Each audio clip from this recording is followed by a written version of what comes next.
Qualche domanda soltanto sull'esposizione per non far perdere troppo tempo.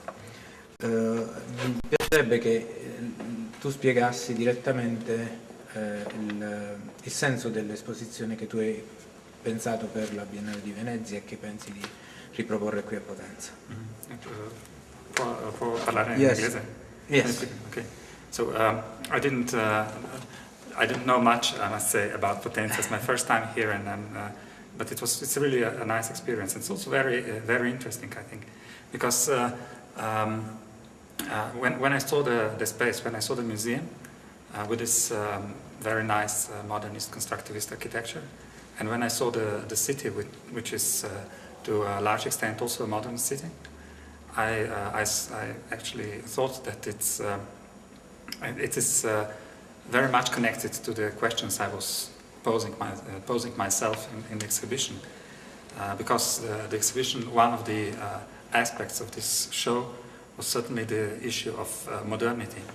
And I think that architecture, as it is also possible to see in a number of works there, architecture and urbanism and the way a city is constructed, for example, is one of the most obvious and important part of how the modern spirit, modernity has made itself material. So I think in a sense it will be, I hope, a sort of mirroring between the exhibition and the city. I'm really glad that this relation exists. Yeah. Ok, io continuo a farti le domande in italiano così. Specificamente io ho avuto modo di vedere l'esposizione e mi pare che ci sia una riflessione molto interessante sulla crisi dei sistemi, cioè i sistemi non sono visti come degli elementi stabili, ma degli elementi che sono soggetti a dei mutamenti. E in questo ho visto anche una serie di riflessioni su quello che è successo all'est. La Basilicata è coinvolta in molti rapporti con i paesi dell'est Europa, perché stiamo facendo delle attività in vista della loro adesione all'Unione Europea. Se puoi approfondire qualcosa riguardo a questo tema. First of all, I decided to deal with the issue of systems in this show. One reason is because there's a number of artists that I really like, and who actually work in this sense of creating a personal system, which people like Opalka or Art and Language or Monastirsky. There are three cases of artists who started really in the 60s, and each of them has a sort of particular systematic procedure, sometimes very strict, and they are going on this and developing this system. But then I also thought that the concept of system is again one of the essential aspects of modernity, of modern society, and it also shows its ambiguity, of course, because systems are we speak about systems as a well-functioning system of, I don't know, social care, or a well-functioning state is a good system, and the idea of system is connected to the modern idea of rationality, of productivity, of effectiveness, and so on. On the other hand, of course, it has this other more uncanny aspects of being repressive and turned against individuality and freedom of the individual. So this ambiguity is not, I think, something that is just accidental, but it's essential for the very idea, for the very spirit of modernity, which has these two aspects. And I agree with you that these systems are never are not fixed one, but there's something that goes on and develops, of course, following the parameters. Another aspect which also was important for me is where the analysis of art as a particular system. This is connected to, of course, Luhmann and systems theory and so on, where he was developing the idea of art as a particular autonomous system. And for me, in this case, for example, where it was very interesting the understanding that art and language found in this Luhmann's idea. And art and language were asking actually themselves about like self-critical position of artists in contemporary society. How can artists be critical or self-critical or socially conscious without becoming anthropologists, sociologists, direct social activists, but remaining an artist? And they found in this self-referential work, in this self-referential idea of system, they found a possible answer to this. So this show was, I think, partly also connected to this. Now, if you ask me about East-West relations, I think these were, of course, this was also an important aspect, I think, of this section, although I didn't want to address it in a direct way. So I did not, I didn't intend to make a show about East-West relations or something like this. Also, I did not consider myself as being a curator representing East in the biennial. But of course, you know, it's I think one of the reasons that there are a large number, relatively large number of East European artists in the show is, of course, partly my my particular position. So from the point where I stay, like I work in Ljubljana, and from that point, of course, I have a certain field of view, and this artist come into this field of view. So I thought that if I have a particular field of view, I should start there and take this as a starting point.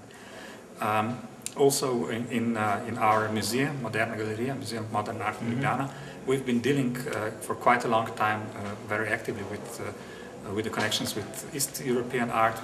We are building a connection of East European art from the 50s, 60s on, and so this is a great part of interest in my work. And I think, yes, well, as I said, I didn't want to address this issue of East-West relations in a sort of very direct way, although it is, of course, already in the car of yes. Simon Starling, of course, is a sort of metaphor, yes. because it connects like the East and West relations, but it also includes the idea, I don't know, of an abstract painting with red and white. So, yes.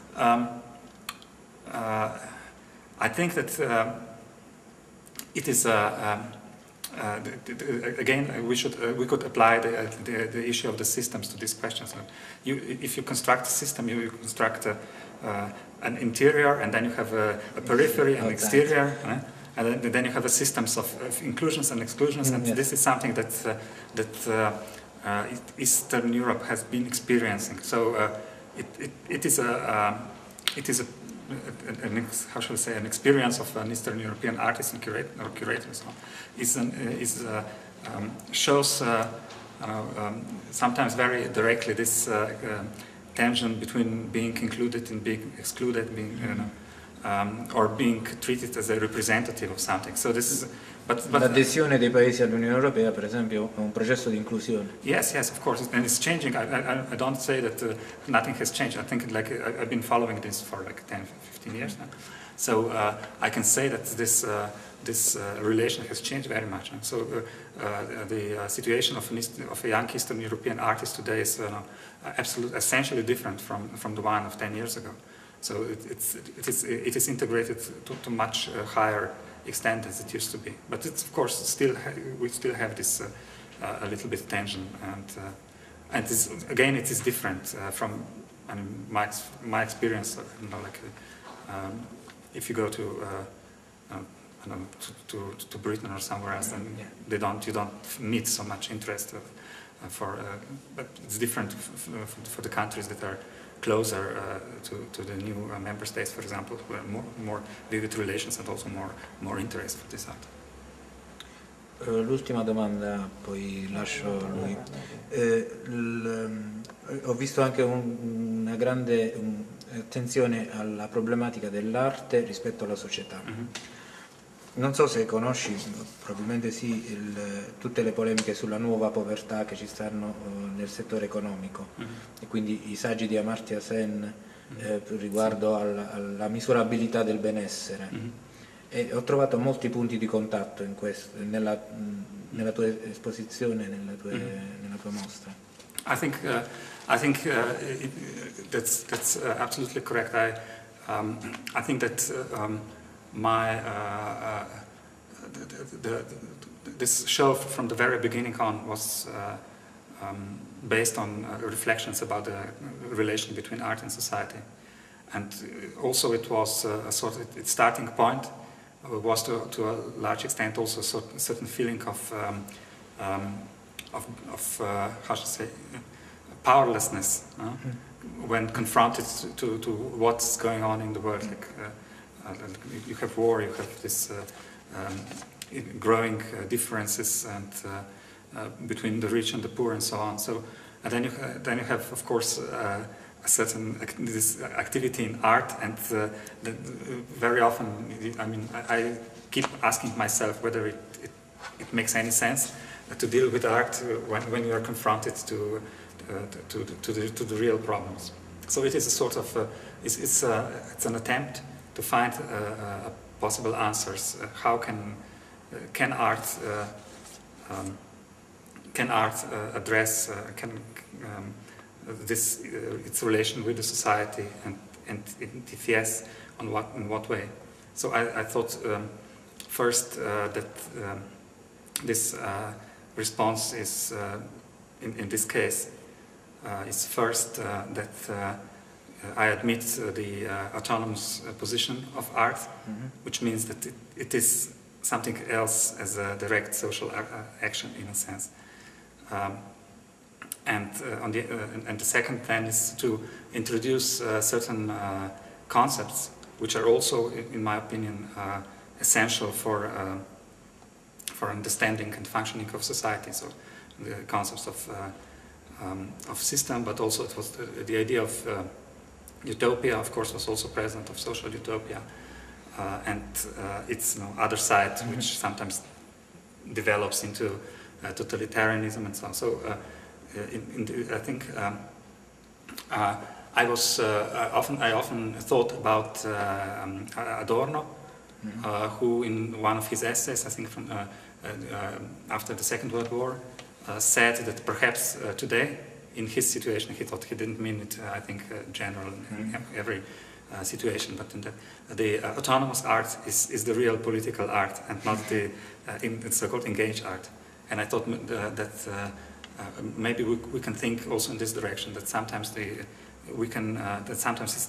possible to develop autonomous art in such a way that it actually becomes politicized and reflects in a sort of indirect way, but then more clearly the issues of the society.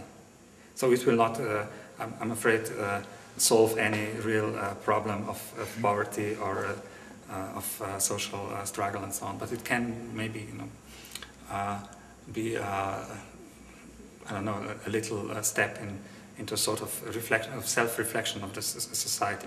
Maybe art can be a sort of space which enables a sort of particular reflection of the social, of the society's basic concepts and positions, and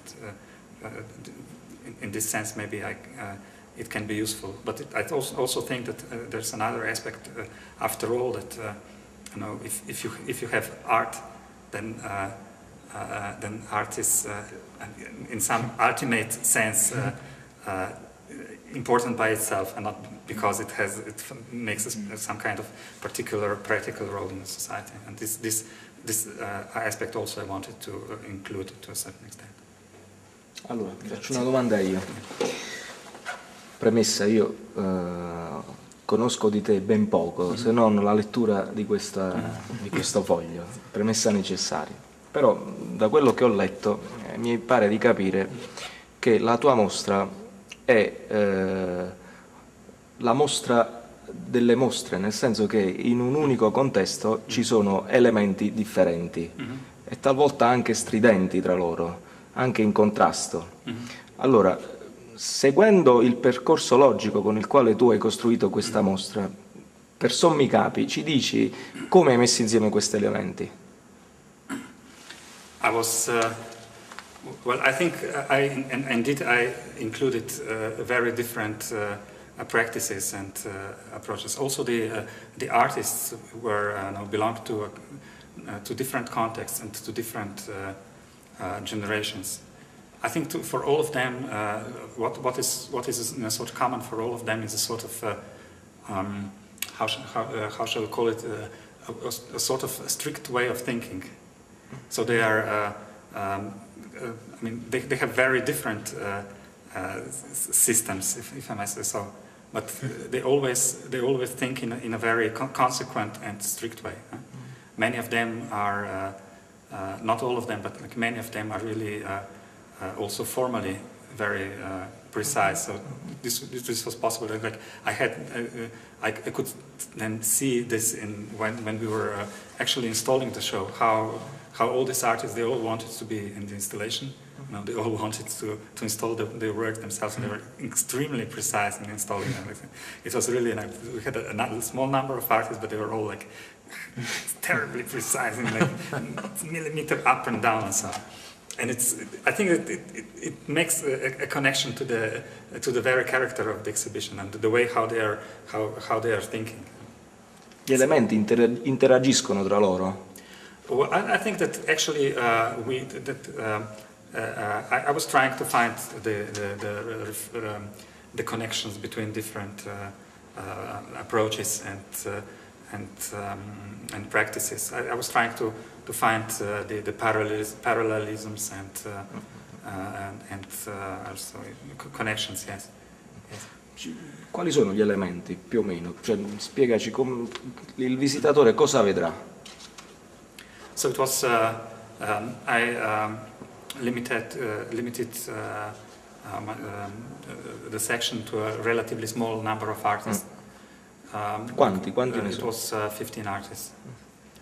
I think 14 they were in Razionale, and one Pavel Alheimer had an installation outside. And I wanted to give enough space to each of them, because they are the sort of artists who need individual space. And they need like enough space and a room dedicated for each one. Yes, of course. And they also wanted, all of them, they wanted it. And it's reasonable, because it is a part of their work. This corresponds to what they were doing. So we were using they use quite different media, in fact. So there are paintings, there are a few videos, there are a couple of how should we call it, sculptural installations, photography, and then there are also painting, but they are more the sort of the painting that I would call a conceptual painting. For example, with Opalka or with art and language, you have works that are based on a particular concept or approach, that you cannot just understand them purely visually, but you have to understand the procedure that lies behind it. But nevertheless, they are not just conceptual documents. They are always like also a very, if you see these paintings, they're really very beautiful sometimes. Yeah. So we were using, as I said, different media. But I think that this sort of systematic procedure on which these works are based, and their reflection of the idea of modernity, and also modernity, but also I would say time, was an important element in it. This was something that connected them. So Josef Dabernik, who was also one of the artists participating at the show, he made a very nice, I think I like very much how he installed the exhibition. He made a